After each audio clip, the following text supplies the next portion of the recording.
अस्सलाम वालेकुम बेटा। एंट्री टेस्ट सीरीज़ को जैसा कि बेटा हमने स्टार्ट किया हुआ था अपने साबका लेक्चर के अंदर चैप्टर नंबर 3 कुछ बेसिक टर्म्स, बेसिक कुछ कंसेप्ट, बेसिक कुछ फार्मलिज्म को हमने डिस्कस किया था।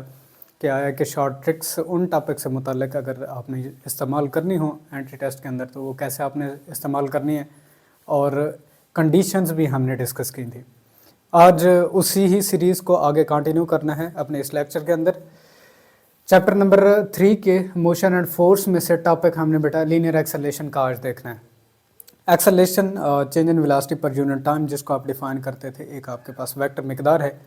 अब वेलोसिटी चूंकि आपके पास एक वेक्टर है, तो वेक्टर के बारे में आपने दो चीज़ें बेटा डिस्कस की थी कि ये डायरेक्शन भी रखती है और इसके साथ बेटा इसकी एक स्पेसिफिक मैग्नीट्यूड भी होती है।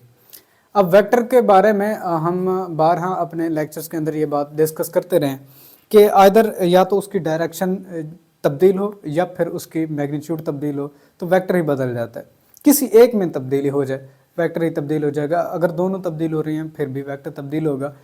तो किसी भी जिस्म में नेट एक्सेलरेशन हमेशा प्रोड्यूस होता है अगर उसके ऊपर या तो नेट फोर्स अमल कर रही हो या अनबैलेंस्ड फोर्स अमल कर रही हो, एफ एक्सटर्नल अमल कर रही हो, और रिजल्टेंट फोर्स उसके ऊपर अमल कर रही है, जिसको sigma F conditions of equilibrium के अंदर आपने डिस्कस किया होगा बेटा। तो नेट एक्सेलरेशन किसी भी एक चीज़ की वजह से ये उसके अंदर आ जाता है। और ये हमें कंसेप्ट बेटा कहाँ से मिलता है? हमने बेटा न्यूटन लॉ को पढ़ा हुआ है, एफ बराबर है एम ए। आपने न्यूटन लॉ को 9th क्लास में पढ़ते हुए ये पढ़ा था कि भी न्यूटन लॉ हमेशा नेट फोर्स के बारे में कंसेप्ट देता है। तो ये नेट फोर्स डिफरेंट कंसेप्ट की सूरत के अंदर आपके पास आती है। कभी आपने इसको अनबैलेंस्ड फोर्स का नाम देखा होगा, कभी एक्सटर्नल फोर्स का नाम आपने इसका सुना होगा, किसी बुक में एक्सटर्नल फोर्स के तौर पर आप इसको डिस्कस करते हैं, वहाँ पर कहीं आपको रिजल्टेंट फोर्स के लफ्ज़ से किसी बुक के अंदर ये सामने आपके आती है। तो डिफरेंट नाम है इसी के, है वही हमारे पास फोर्स ही नेट होती है आपके पास। अब इसके बाद देखें, अब फोर्स जिस्म पर अमल करे उसमें नेट एक्सेलरेशन आ जाएगा। अब दो कंडीशंस हमारे पास बन जाती हैं। अगर तो जिस्म में पैदाशुदा एक्सेलरेशन उस बॉडी के वेलोसिटी के पैरेलल हो, ये मैंने यहाँ पर साइन ऑफ नोटेशन बेटा पैरेलल का इस्तेमाल किया, तो जिस्म की वेलोसिटी बेटा इंक्रीज करती है, वेलोसिटी उसकी बेटा इंक्रीज करेगी। इंक्रीज होने से होगा क्या? अब इंक्रीजिंग वेलोसिटी के लिए आपने डेफिनेशन पढ़ी थी एक्सेलरेशन की कि किसी भी जिस्म के वक्त के लिहाज से अगर वेलोसिटी बढ़ रही हो तो इस तरह के एक्सेलरेशन को बेटा नाम दिया जाता है पॉजिटिव एक्सेलरेशन। ठीक है बेटा, पॉजिटिव एक्सेलरेशन का आपने इसको नाम दिया था। ठीक, अब वेलोसिटी कब बढ़ रही है? लेट कर लेते हैं बेटा, हमारे पास एक जिस्म है, एक मैस है m, और इसकी वेलोसिटी हमारे पास इस डायरेक्शन के अंदर मौजूद है v। अब इस तरह के कंसिडरेशन ले लेते हैं कि हमारे पास जिस पर नेट फोर्स अमल कर रही है वो नेट फोर्स भी उसी ही डायरेक्शन के अंदर मौजूद है, यानी कि v और f एक दूसरे के पैरेलल है।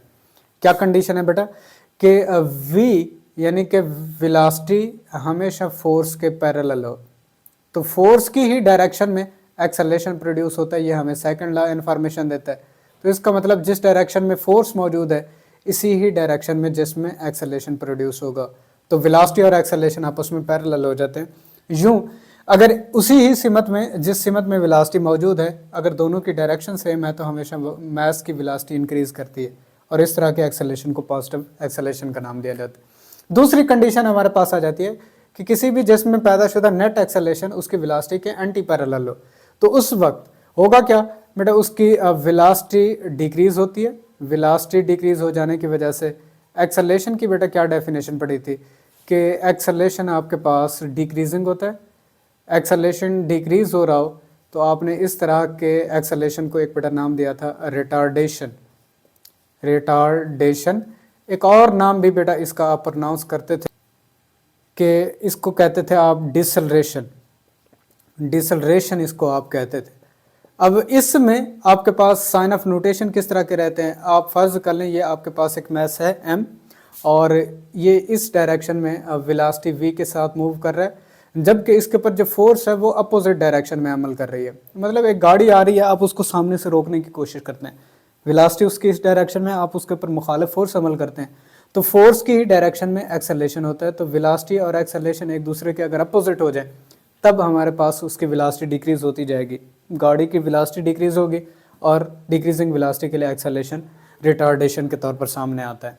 अब अगर ऐसा हो जाए कि अब वेलोसिटी नेट एक्सेलरेशन के परपेंडिकुलर हो तो इस तरह से स्पीड उसकी कांस्टेंट रहेगी, बॉडी की स्पीड बेटा कांस्टेंट रहेगी, जस्ट डायरेक्शन में तब्दीली आएगी, कांस्टेंट जबकि डायरेक्शन में तब्दीली आएगी, डायरेक्शन चेंज होगी। डायरेक्शन के चेंज होने से आपने पढ़ा हुआ है कि इसकी जो वेलोसिटी है वो वेलोसिटी बेटा चेंज होगी, वेलोसिटी बेटा चेंज होगी। और ये कंडीशन हमें कहाँ पर मिलती है, अगर कोई जिस्म हमारे पास सर्कुलर ट्रैक के ऊपर हरकत कर रहा हो या यूनिफॉर्म सर्कुलर मोशन के अंदर, यूनिफॉर्म सर्कुलर मोशन में अगर जिस्म मौजूद हो तो उस केस के अंदर हमेशा वेलोसिटी एक्सेलरेशन के परपेंडिकुलर हो जाती है। तो ये कंसेप्ट हम यहाँ पर इस्तेमाल करते हैं। क्लियर बेटा। इसके बाद हमारे पास टाइप्स ऑफ द एक्सेलरेशन आई थी। एवरेज एक्सेलरेशन कैसे डिफाइन करते थे, total change in velocity divided by total time interval, वो आपके पास एवरेज एक्सेलरेशन के बराबर आता था। इसको ए वी और इसके ऊपर वेक्टर फॉर्मेट से आप रिप्रेजेंट करते थे। एवरेज एक्सेलरेशन मैं इसको डिफाइन दोबारा से नहीं कर रहा, जस्ट हम ये देखेंगे कि इससे हमने इंस्टेंटेनियस एक्सेलरेशन को क्यों डिफाइन किया था। फिर से वही कहानी बेटा, एवरेज एक्सेलरेशन हमें not tell about the state of motion, किस तरह की मोशन है उसके बारे में हमें इंफॉर्मेशन नहीं देता था, जिसकी वजह से हमें नई टर्म एक्सेलरेशन के लिए डिफाइन करनी पड़ी और उसको बेटा नाम दिया गया instantaneous acceleration. AINS as a subscript इसलिए लिखा जाता है इंस्टेंटेनियस के लिए। और इसके लिए आपने डिफाइन किया था कि change in velocity divided by change in time, और टाइम इंटरवल वो 0 के बराबर होना चाहिए। तो उस वक्त हमारे पास जो एक्सेलरेशन आएगा ये इंस्टेंटेनियस होगा। अब इसको क्यों डिफाइन किया था, tell about the state of motion, ये किसी भी जिस्म की किस तरह की मोशन है, ये स्ट्रेट लाइन मूव कर रहा है, सर्कुलर मोशन है, किस तरह की इसकी मोशन है, उसके बारे में हमें बेटा इंफॉर्मेशन दे रहा होता है। इसके बाद हमने डिफाइन किया था यूनिफॉर्म एक्सेलरेशन को, कि अगर तो किसी भी जिस्म की वेलोसिटी वक्त के एक जैसे इंटरवल्स के अंदर एक जैसी तब्दील हो रही है तो उसके लिए हम एक्सेलरेशन को बेटा नाम देते थे यूनिफॉर्म एक्सेलरेशन। और इस यूनिफॉर्म एक्सेलरेशन के अंदर आपके पास एक कंडीशन आ जाती है कि हमेशा इंस्टेंटेनियस एक्सेलरेशन हमेशा उसका कांस्टेंट रहता है, और इसके कांस्टेंट हो जाने की वजह से instantaneous acceleration of the body हमेशा एवरेज एक्सेलरेशन के बराबर होता है। ये दो कंडीशंस हमने यूनिफॉर्म एक्सेलरेशन के लिए पढ़ी थी। वेरिएबल एक्सेलरेशन कि अगर तो कोई जिस्म एक जैसे टाइम इंटरवल्स के अंदर वेलोसिटी में तब्दीली अगर डिफरेंट हो जाए तब हम उसके एक्सेलरेशन को बेटा वेरिएबल एक्सेलरेशन कहते हैं। वहाँ उसका इंस्टेंटेनियस एक्सेलरेशन कभी कांस्टेंट नहीं होता। ये कांस्टेंट नहीं है तो कंडीशन आ जाती है कि उसका जो इंस्टेंटेनियस एक्सेलरेशन है वो एवरेज एक्सेलरेशन के बराबर नहीं है। तो ये कंडीशंस जो आपने जहन में रखनी है। पॉजिटिव एक्सेलरेशन कब आता है वो हम ऑलरेडी डिफाइन कर चुके हैं। अगर तो वेलोसिटी इंक्रीज कर रही हो तो उस वक्त एक्सेलरेशन पॉजिटिव, अगर तो वेलोसिटी डिक्रीज हो रही हो वक्त के साथ साथ तो उसके एक्सेलरेशन को नेगेटिव एक्सेलरेशन, रिटार्डेशन या डिसलेशन कहा जाता है। कंडीशंस क्या हैं वो ऑलरेडी मैं आपको बेटा डिस्कस करा गया हूँ। इसके बाद है हमारे पास बेटा वेलोसिटी और एक्सेलरेशन का अगर कंपैरिजन करना चाहें, अगर तो किसी भी जिस्म की वेलोसिटी कांस्टेंट हो या फिर यूनिफॉर्म हो, ये दो टर्म्स जहन में रखिएगा, तो उसका एक्सेलरेशन हमारे पास 0 या एक्सेलरेशन उसका बेटा कांस्टेंट होगा। ये दो टर्म्स आपने जहन में रखनी है। एक्सेलरेशन कांस्टेंट कब होगा, कांस्टेंट का लफ्ज असल में हम बेटा ग्राफ्स के अंदर इस्तेमाल करेंगे। ग्राफ्स के अंदर जब भी ग्राफ ड्रा करने होंगे उस वक्त स्लोप के लिहाज से जब हम बात करते हैं तो कांस्टेंट का लफ्ज इस्तेमाल करते हैं।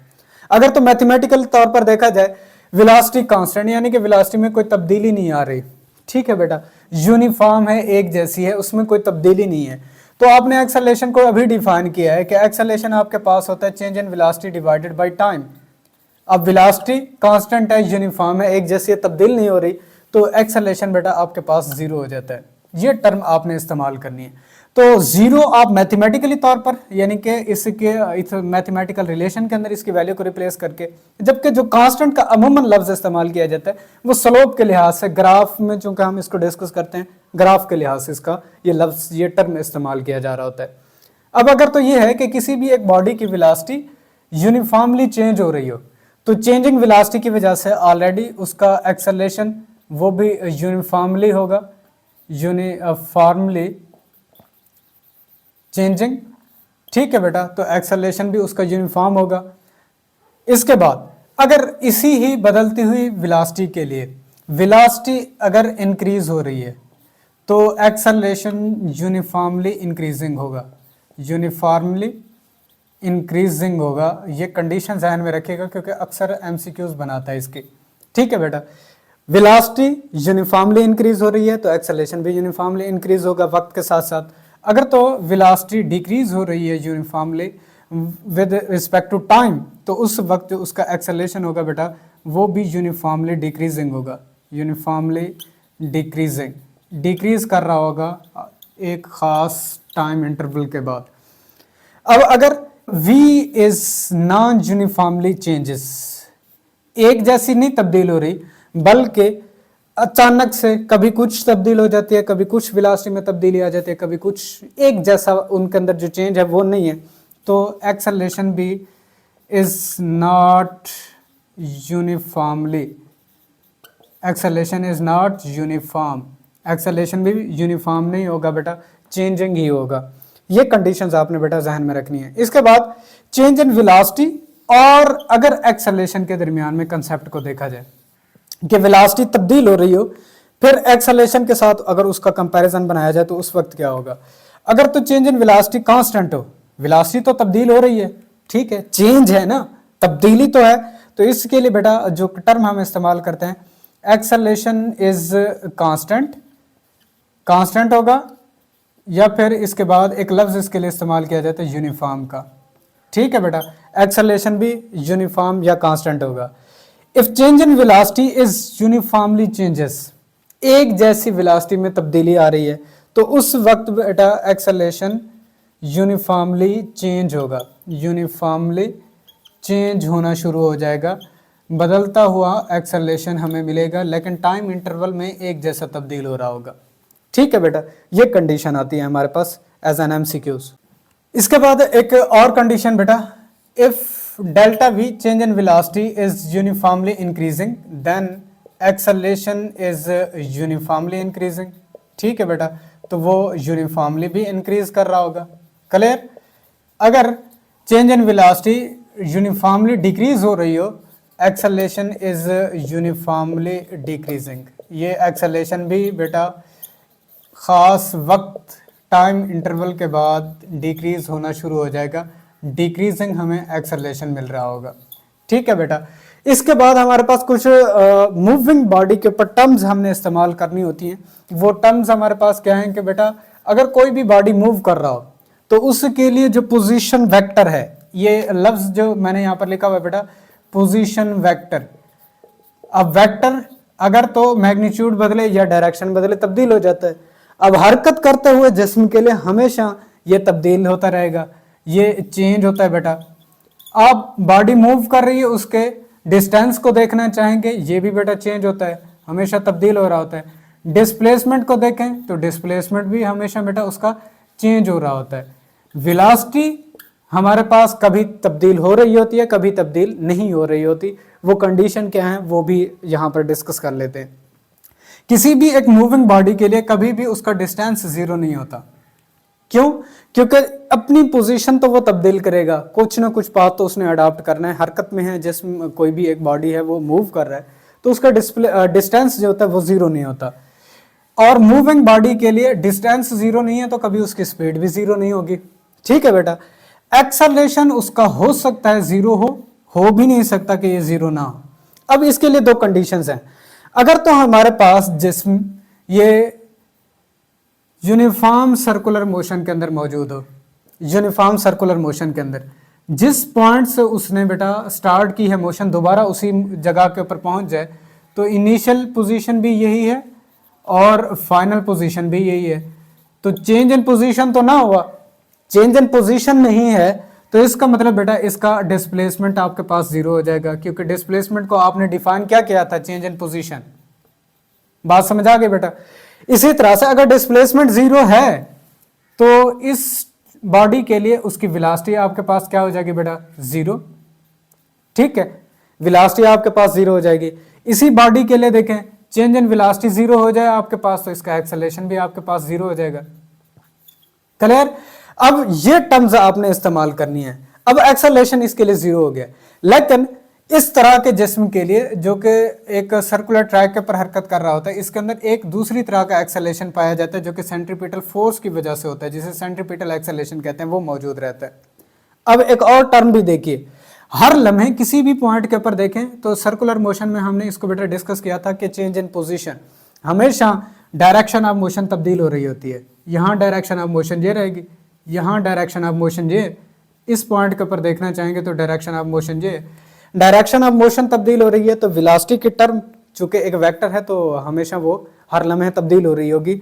तो यूनिफॉर्म अगर सर्कुलर मोशन हो, मैं पहले भी कंडीशन ये डिफाइन करा चुका हूँ, यूनिफॉर्म सर्कुलर मोशन में उस वक्त वेलोसिटी चेंज होती है। ठीक है बेटा, वेलोसिटी चेंज, जबकि स्पीड जो है वो कांस्टेंट रहती है। स्पीड बेटा क्या रहती है, कांस्टेंट रहती है। तो ये दो तीन टर्म्स हैं जो आपने जहन में रखनी है। अब अगर उस लिहाज से बात की जाए कि दोबारा अपनी इनिशियल पोजीशन के पर आ गया जहां से स्टार्ट किया था, वो displacement zero, velocity zero, acceleration zero वहां से हो जाएगा। अगर तो हर लम्हे किसी भी पॉइंट के पर अगर आप इसको देखना चाहते हैं तब वेलोसिटी कभी जीरो नहीं होती। ठीक है, वो क्यों नहीं होती उसकी भी कंडीशन मैं आपको बता चुका हूं। तो इसीलिए उसने कहा कि एक्सेलरेशन हो सकता है जीरो हो जाए, वो कंडीशन भी है, हो भी नहीं सकता कि जीरो ना हो। अब जीरो कब ना होगा, जब आपके पास देखें ये वेलोसिटी तब्दील हो रही है।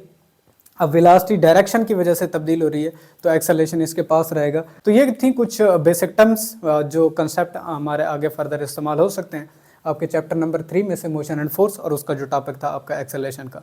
होप सो वीडियो आपको पसंद आई होगी। इंशाल्लाह अपने नेक्स्ट लेक्चर के साथ हाजिर होंगे, तब तक के लिए इजाज़त दीजिए। अल्लाह हाफ़िज़।